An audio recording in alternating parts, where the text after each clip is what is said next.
Hello, you guys.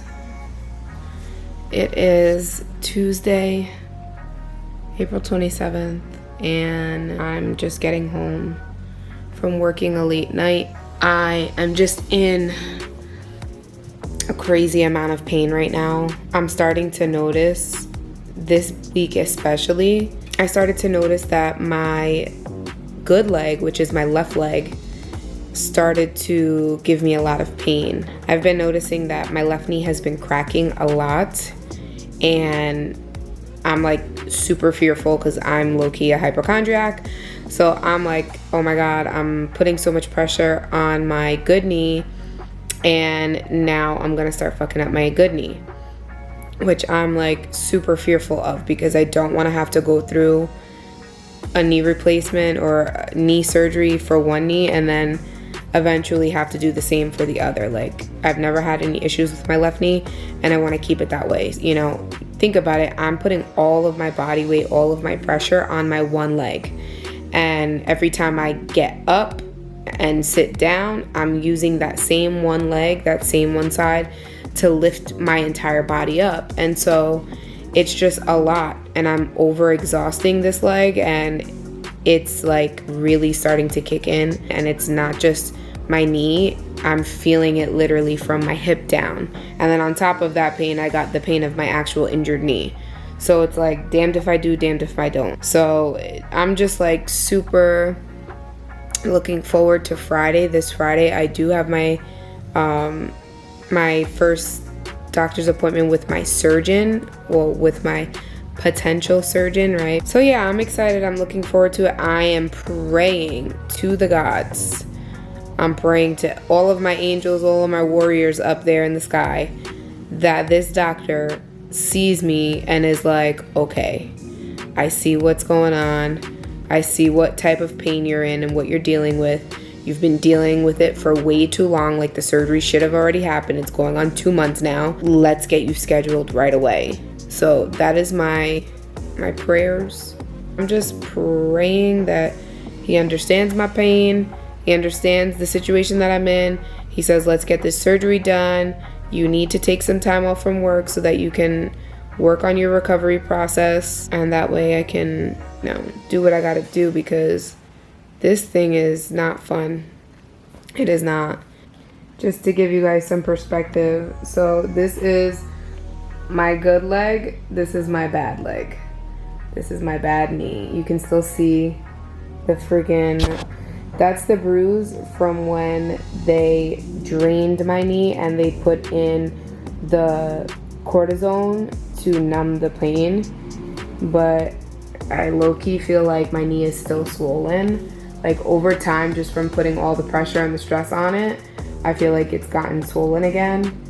This is my good knee, which is starting to give me freaking pain. And you can see like the difference in my legs. Like, this one looks completely different from this one. Anybody out there who has had difficulties with their knee, yo, don't sleep on it. Like, if you've seen the slightest sign of a fracture, a sprain, whatever, make sure you're following up with a specialist. Make sure you're following their recommendations.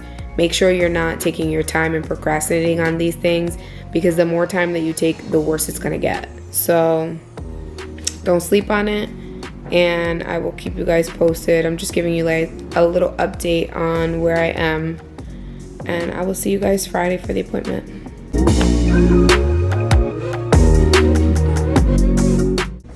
So what the MRI shows, and kind of goes along with what you've experienced, your history of it, is mostly the problem with the patellofemoral joint, stability with the kneecap, basically. All right.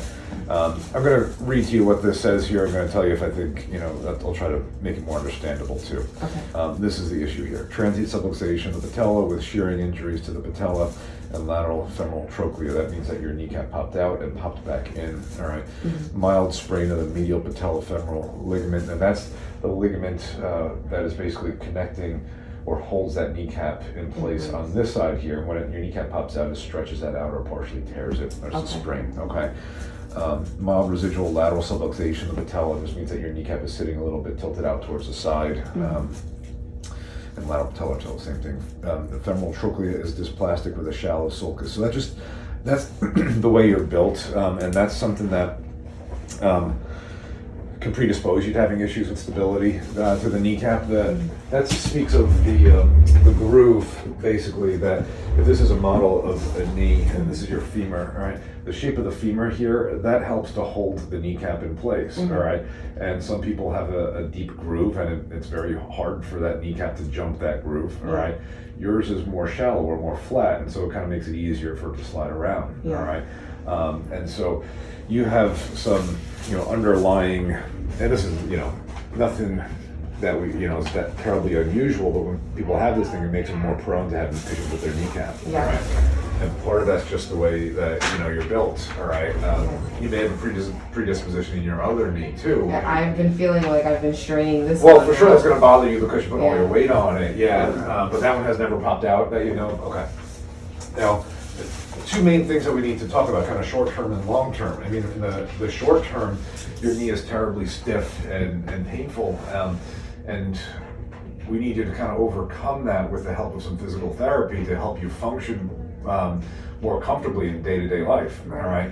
And that'll help get you over this, pretty fresh injury, but it's probably not going to prevent this from happening again very effectively, all right? So this is something that you're probably looking at surgery on you're not going to die from this, right? You can live with a bad knee, without having surgery on it, but to prevent this sort of thing from happening again, you're looking at surgery on this. There's several different kinds of surgery that are done for this patellar instability, and a lot of what's done kind of depends on underlying internal damage to the cartilage, the ligaments, just your bone structure and anatomy. So there are soft tissue procedures, and then there's also procedures that include, kind of realigning bone and stuff like that. All right.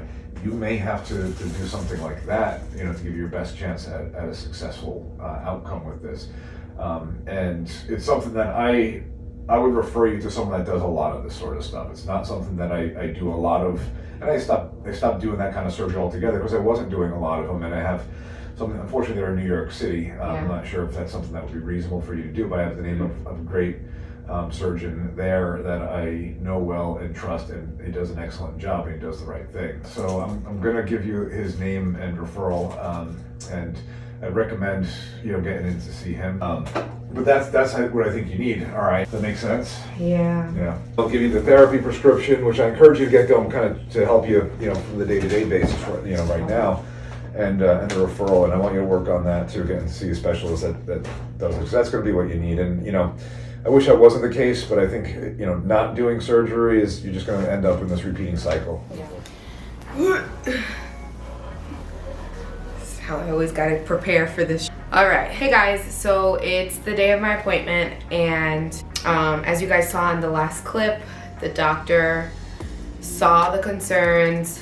I was really disappointed. I'm not gonna front. I was really bummed out hearing that the doctor that I had done so much research on and that I wanted and that I thought was gonna be understanding of my case and have all of this background on, because in my head I'm thinking an orthopedic surgeon, that is someone who specializes in knee surgery. So they can deal with complicated cases. They can deal with any type of surgery. I didn't realize that within the knee, it breaks down even further to people who specialize with specific areas of the knee. So I was very disappointed. I felt like I kind of went there for nothing. But although initially I was disappointed because I didn't get the expected outcome, God always has other plans, and that's not what happened. Is my benefits gonna be covering that? Is my insurance gonna be able to take care of this?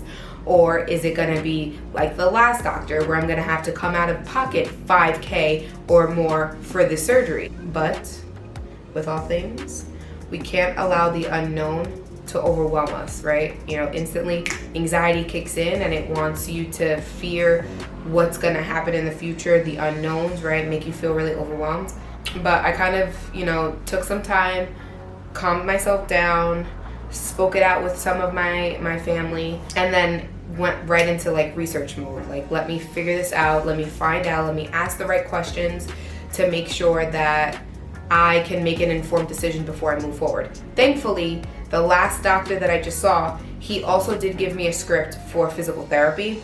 So with that, in case I don't get the surgery, which obviously is warranted, it's needed, you heard him, the physical therapy is still needed because who knows how long it's going to take for me to schedule the surgery and get it done. In the meantime, in the midst of all of it, I'm on crutches. I don't have full mobilization with this leg. So the PT is really going to be able to allow me to get back to normal kind of range of motion, being able to just walk normally, not have to use the crutches. I might not be able to go back to dancing. I might not be able to go back to sports and real physical activity like exercising fully, like running and things like that. But at the very least, I'd be able to walk. And that's kind of really what I want. I want to be able to walk normal. I want to be able to sit down normal. I want to not have to use the crutches. I want to be able to go up and down the stairs without it being a freaking whole exercise in itself. Like, I want like normalcy back. And the physical therapy is going to allow me to do that. So, si Dios quiere, if God will let me, I pray that it's covered by insurance. I don't have to go out of pocket so much, and my work is willing to be flexible enough with me to be able to have the physical therapy as often as it's being warranted. He also gave me a patella stabilizer. So it's a specific brace that is for keeping my kneecap locked in place. So I'm wearing that now.